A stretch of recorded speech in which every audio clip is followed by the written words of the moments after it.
Massive industry gatherings like Mining Indaba here in Cape Town is not only about the mining sector and the government, the public and the private sector finding common ground on strategy and innovation in a very important sector in the economy in Africa.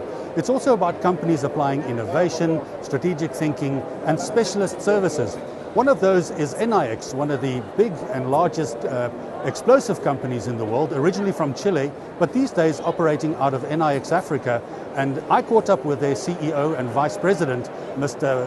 Francesco Baudrand, and asked him about what Enaex Africa is doing to try and create efficiencies, but also reduce costs in mining operations. Francesco, how is Enaex as the company enhancing mining efficiency in the sector while reducing costs? Well, we're in a period of time in which we understand, because of the commodity prices, that reducing costs is key. But first, I always like to start saying that we put safety first in everything that we do, and that is something that we don't negotiate. And we have increased our safety trends very nicely in the last year, by the way. So that's just a very important thing. Then a new thing is that we are changing our internal structure because we really want to come to be known as the most knowledgeable company in terms of technical services. We want to reach very important operational excellence, and when you have that, you are able to reduce, increase the efficiency. You are able to improve the fragmentation, and for that also very important, technology.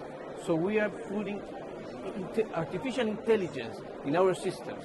We have a project that's called Enaex Prime. So all the data is getting there. So artificial intelligence is not the past. It's not very far away. It's really happening.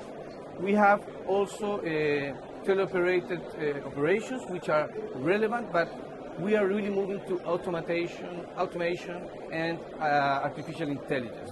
So finally, I would like to say that in order to have this level of excellence in operations, this great technical service on site, we need to upskill our people. We need to train also, and that's something that we are doing. And by that way, we are going to become by far the preferred player in the African industry, because we are going to have we will be over the rest of the industry in terms of excellence technology. And with that way, understanding that we partner with our customers. So with the cost now, we need to decrease the cost. We do partner with them, enable to use technology. Then you can expand your drilling patterns. You have less drilling. So you're not only going to saving explosives, you're saving the whole value chain. That's what we do. In terms of using artificial intelligence and innovation, how are you applying that, the thinking and the processes in order to create efficiency in effectively a human-intensive industry? Well, you touched something that's very relevant, because we have a purpose. As a company, we want to humanize mining. And that's the reason why the teleoperations project started many years ago. And today is a reality. We have teleoperations. We have to take people out of the ground for safety reasons and quality of life. But, and we are going to bring robotics and teleoperations to South Africa. But the real game changer is technology, is artificial intelligence, is autonomous operations, and that is the next step and logical step when you are already having teleoperations. So that is happening. Other interesting thing, we have just signed an alliance with the University of Stellenbosch. So also, we always say we are a global company. As a global company, we act locally. We are agile, we take local decisions. And with this alliance, what we want to do is to fast track this artificial intelligence path that I was saying before. So just finally, I want to give an example. All the electronic detonators that we used to import from France, we can now produce locally in South Africa. So what we did is we transferred technology from Europe to put it in South Africa.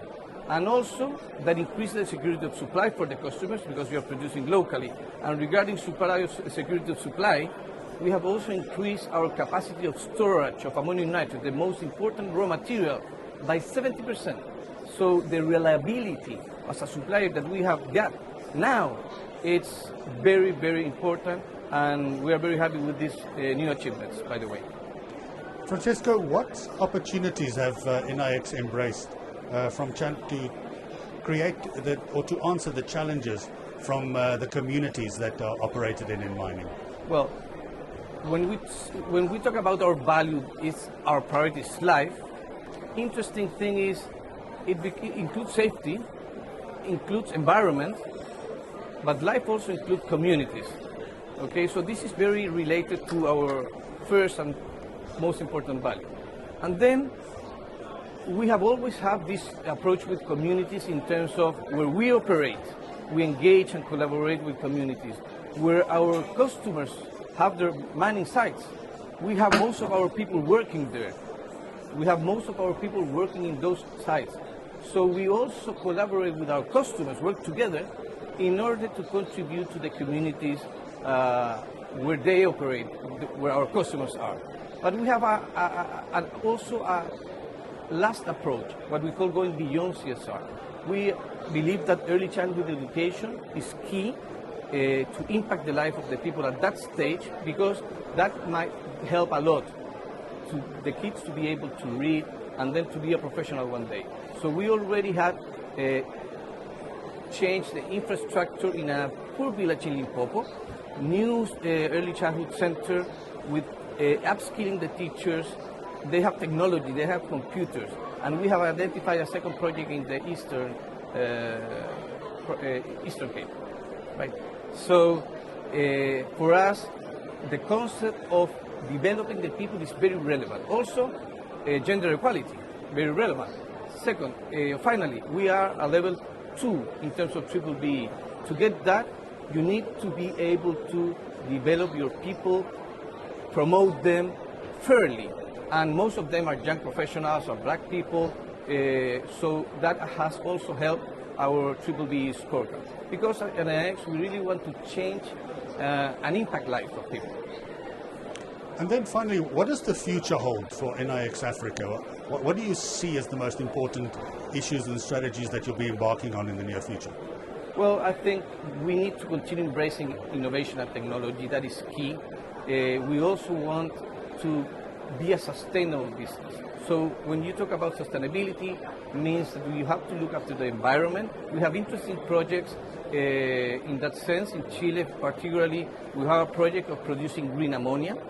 But in Peru, we have a small ammonium nitrate plant, and that plant is already selling certified green ammonium nitrate. So we are selling the first tons for that plant. Anyway, adaptability is key. Artificial intelligence, as I said before, is part of our strategy.